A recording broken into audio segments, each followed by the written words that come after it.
하나님의 은혜가 이 한 주간도 함께 하시고 오늘도 우리 말씀으로 승리하기를 축복합니다.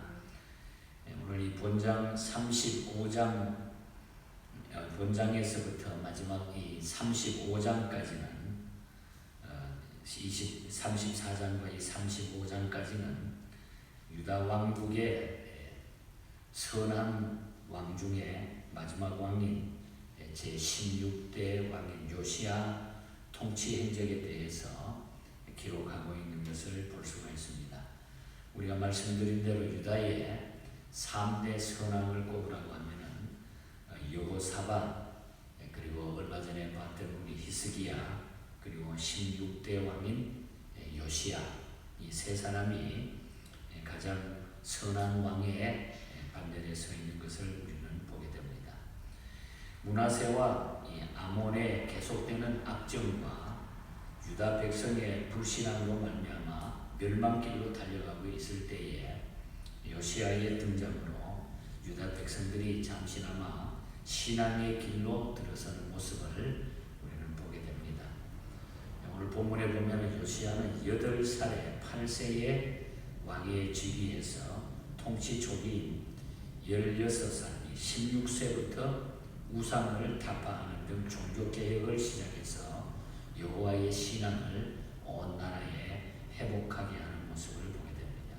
그래서 요시야는 여호사밧, 히스기야와 더불어서 다윗의 길로 행한 최고의 성군들 중에 하나로 평가받은 왕이 되게 되는 것입니다. 오늘 이 본장에 내용이 1절부터 33절까지 길게 기록이 되어 있는데 내용을 잠깐 전체를 설명을 해드리면은 요시야는 유다와 이스라엘을 순회하면서 우상들을 제거하는 그런 기록이 전반부에 쭉 나타납니다.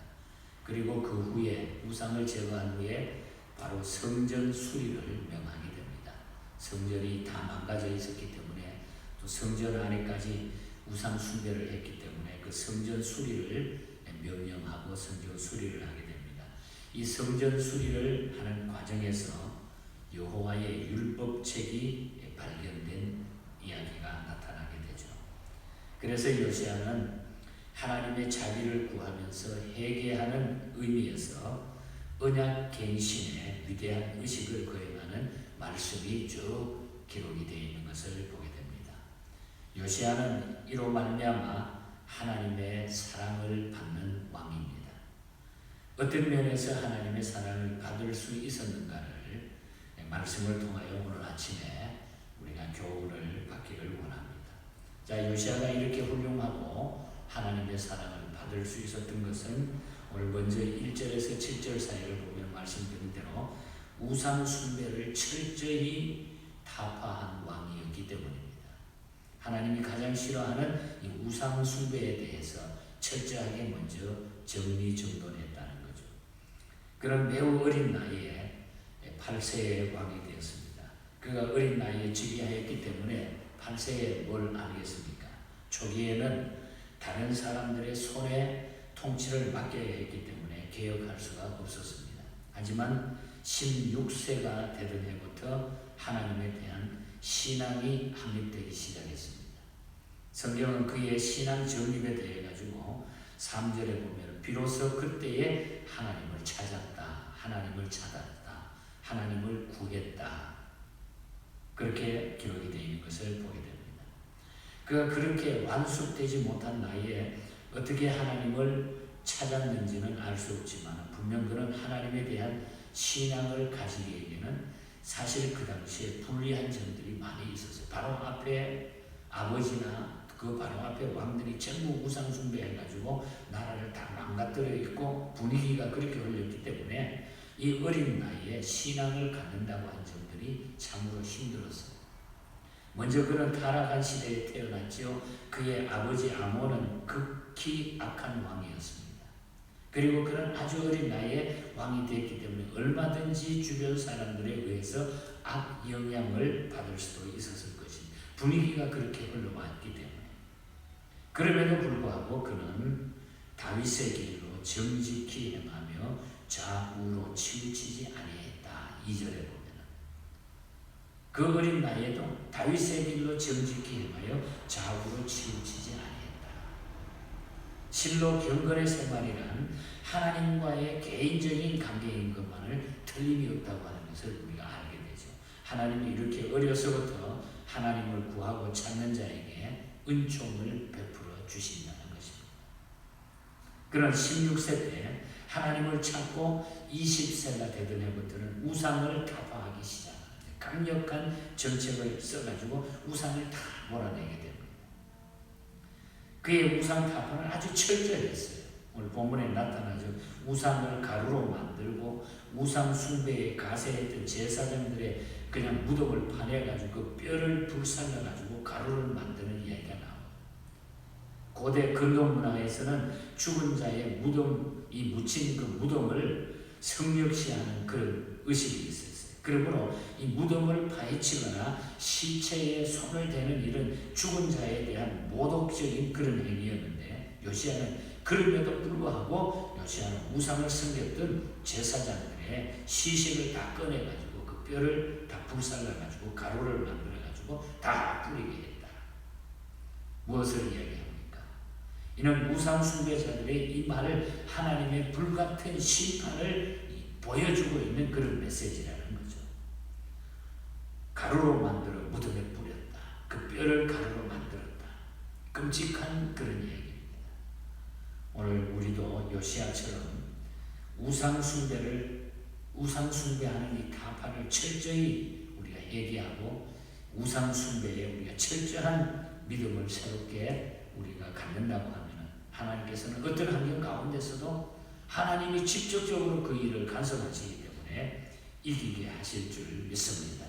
하나님보다 더 사랑하는 것들을 우리는 몰아낼 수 있는 이 결단력이 철저하게 우리의 삶 속에 있어야 됩니다. 그러니까 이 말은 이 요시야가 철저하게 하나님 중심으로 하나님 제일주의로 갔다는 거예요. 하나님이 제일 먼저, 그리고 그 다음에 다른 일이 있을 수 있다 하는 이런 각오와 이런 믿음이 그에게 있었다는 것입니다. 그래서 요시야는 하나님의 사랑을 받은 왕이라는 거죠. 그리고 8절부터 13절을 보면은 그는 하나님의 성전을 대대적으로 그 다음에 수리하기 시작해. 그래서 하나님의 사랑을 받게 됩니다. 요시야는 우상을 타파한 이후에 그동안 악한 왕들이 방치했던 성전을 수리하기 시작합니다.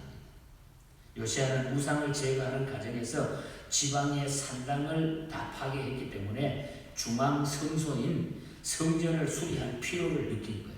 이제 우상 숭배하는 모든 장소가 없어졌으니까 성전이 대단히 중요한 거죠. 중앙 성전이. 그래서 그걸 대대적으로 수리해가지고 거기에 그 성전 중심으로 모든 민족이 모이고 나갈 수 있도록. 성전을 수리한다고 하는 것은 성전을 중심으로 여호와 신앙을 회복하는 것과 같은 그런 의미입니다. 보이지 않는 하나님을 사랑한다고 하면서 하나님의 이름을 두신 하나님의 성전을 사랑하지 않는다고 하는 것은 무언가 잘못된 신앙이라는 것입니다. 그러므로 유다의 역대 성왕들을 우리가 역사를 가만히 보면은 선했던 왕들을 보면 전부 성전을 사랑했던 것을 볼 수 있어요. 잠시나마 성전을 사랑했을 때 하나님은 그 왕들을 축복한 것이 쭉 역사에 나타납니다. 다윗은 성전 짓기를 소원했죠. 그러나 하나님이 원하지 않아서 그 아들 솔로몬이 성전을 건축하게 했고, 이어 솔로몬이 건축한 성전을 아사라든지 우시야라든지 히스기야, 요시야 등으로 통해가지고 그 성전이 망가지고 약해졌을 때 수리했던 것을 쭉 역사를 통해서 성전 수리를 계속해서 왕들은 지켜봤던 것입니다. 그리고 그 성전을 수리했던 그 모든 왕들은 다 축복을 받았다. 성전에 손을 대고 성전에 관심을 갖고 성전을 수리했던 모든 왕들은 다 복을 받았어. 하나님은 이렇게 성전을 향한 뜨거운 열심을 가진 자들을 사랑하시고 축복하신다고 하는 것을 깨닫고 우리가 성전을 사랑하는 성도가 되어야 된다. 이것이 두 번째 우리에게 교훈. 그래서 하나님은 우시야를 사랑하셨다. 많이 사랑하셨다. 그래서 하나님의 이름이 있는 이 성전, 성도들의 이 모임, 그리고 우리가 몸담고 예배드리는 이 절이 그만큼 중요하기 때문에 우리가 사랑하고 우리가 열정을 가지고 교회를 섬기는 것이 하나님 앞에 큰 사랑을 우리가 받는 방법이라는 것입니다. 그리고 끝으로 14절부터 21절 사이를 보면 사랑받았던 이유는 성전을 수리하다가 율법책을 발견했는데 그 율법책을 통해서 하나님 앞에 회개하는 이런 모습이 나타납니다. 요시야의 명령대로 성전을 수리하다가 율법책이 발견이 됩니다. 어디서 발견했는지는 분명하게는 알 수 없지만은 므낫세와 아몬의 극심한 배교 행위 때문에 앞에 왕들 때문에 누군가는 성전 깊숙이 이 하나님의 말씀을 아마 숨겨뒀던 것 같아요. 그래서 수리하다가 대제사장 hil기야가 그 율법책을 발견하게 되는 것입니다. 더 중요한 것은 그 발견한 율법책을 왕 앞에서 읽었을 때 성전 율법책을 발견하고 나서 그 성전책이 너무 귀하니까 그 말씀을 왕 앞에 읽었을 때에 요시야는 옷을 찢었다. 19절에 보면 왕이 율법의 말씀을 듣자 곧 자기 옷을 찢더라. 자기 옷을 찢더라. 하나님은 이러한 그의 태도를 기뻐해서 그의 시대에 말씀을 어긴 것에 대한 재앙을 내리지 않겠다. 그래서 27절과 28절에 보면은 이 요시야의 모습을 보고 율법의 말씀을 듣고서 옷을 찢는 자기 옷을 찢는 이 회개의 모습을 보고 하나님은 그의 태도가 기뻐했고 28절에 말씀을 어긴 것에 대한 재앙을 내가 내리지 않겠다. 앞으로 재앙을 내리지 않겠다. 이렇게 약속을 했어요. 요시야 대에 내가 재앙을 내리지 않겠다. 오늘 우리가 사는 시대는 이 하나님의 말씀이 풍부한 시대임을 우리가 감사해야 돼요. 이 하나님의 말씀이 얼마나 풍부하다. 그런데 이 요시야 왕 때는 그 말씀이 없어가지고 말씀이 숨겨져 있다가 그 말씀이 발견됐으니 얼마나 기뻐했겠습니까. 그런데 우리는 요즘 너무나 풍부한 시대에 말씀 풍부 시대에 살아가고 있습니다. 하지만 요시야처럼 말씀 앞에서 우리의 마음을 찢지 않는다고 하면 우리의 삶은 점점 빈곤해지게 될 것입니다. 그러므로 말씀 앞에서 마음을 찢는 겸손함이 우리에게 필요합니다. 그래서 오늘 아침에 우리가 말씀 앞에 우리의 마음을 찢을 수 있는 겸손함을 우리가 갖자 하는 것입니다. 윌리엄 글래든 목사님의 찬송시를 오늘 우리 같이 찬양했잖아요. 겸손히 주를 섬길 때 괴로운 일이 많으나 구주여 내게 힘주사 잘 감당하게 하소서. 겸손히 우리가 주님을 섬길 때 괴로운 일이 많아도 우리가 하나님의 말씀을 붙들고 나아가면은 하나님이 우리에게 힘주시고 하나님의 능력으로 살아가게 하실 줄 믿습니다. 그래서 마지막 33절은 너무너무 하나님의 축복된 분위기가 나타나잖아요. 33절에 보면 요시야가 사는 날 동안 백성들이 그들의 조상들의 하나님 여호와께 복종하고 떠나지 아니하였더라. 하나님의 약속대로 이 요시야 때에 하나님이 모든 하나님께서 재앙을 그동안 막 재앙을 내리셨던 그 재앙을 다 멈추시고 요시야가 사는 날 동안 백성들이 그들의 조상들의 하나님 여호와께 복종하고 떠나지 아니하였다. 평안한 삶이 거기에 이루어졌다 하는 것을 우리에게 보여주고 있습니다. 말씀을 떠나지 않을 때, 하나님을 바로 섬길 때 우리에게는 평안함과 소망이 나타나게 되는 것입니다. 예수 안에 진정한 기쁨, 즐거움, 축복, 진정한 평안이 있는 것입니다. 이 믿음으로 또 지금까지 살게 하셨는데 앞으로 이 믿음으로 끝까지 승리하시고 주변의 모든 사람들에게 이 평안함과 이 소망을 늘 우리가 자랑하며 전할 수 있는 이런 성도의 삶을 사시기를 주님 이름으로 간절히 축복합니다. 하나님 아버지 감사합니다. 하나님을 떠나면은 결국 우상 숭배밖에 되지 않습니다. 우상 숭배를 가장 싫어했던 하나님 요시야 임금을 통해서 우상 숭배를 제거하고 하나님의 허물어졌던 전을 다시 보수 수리하고 또한 하나님의 말씀을 다시 회복하는 이런 역사를 통해서 하나님 그날의 평안과 소망을 주셨고 승리를 주셨던 이 메시지가 오늘 이 시대를 살아가는 저희들에게 영적으로 큰 교훈이 되게 하시고 도전이 되게 하여 주시옵소서. 하나님 겸손히 주님을 섬길 때 괴로운 일이 많지만 그러나 우리에게 힘을 더해 주셔서 모든 것들을 이겨나갈 수 있는 저희들이 되게 하여 주시옵소서.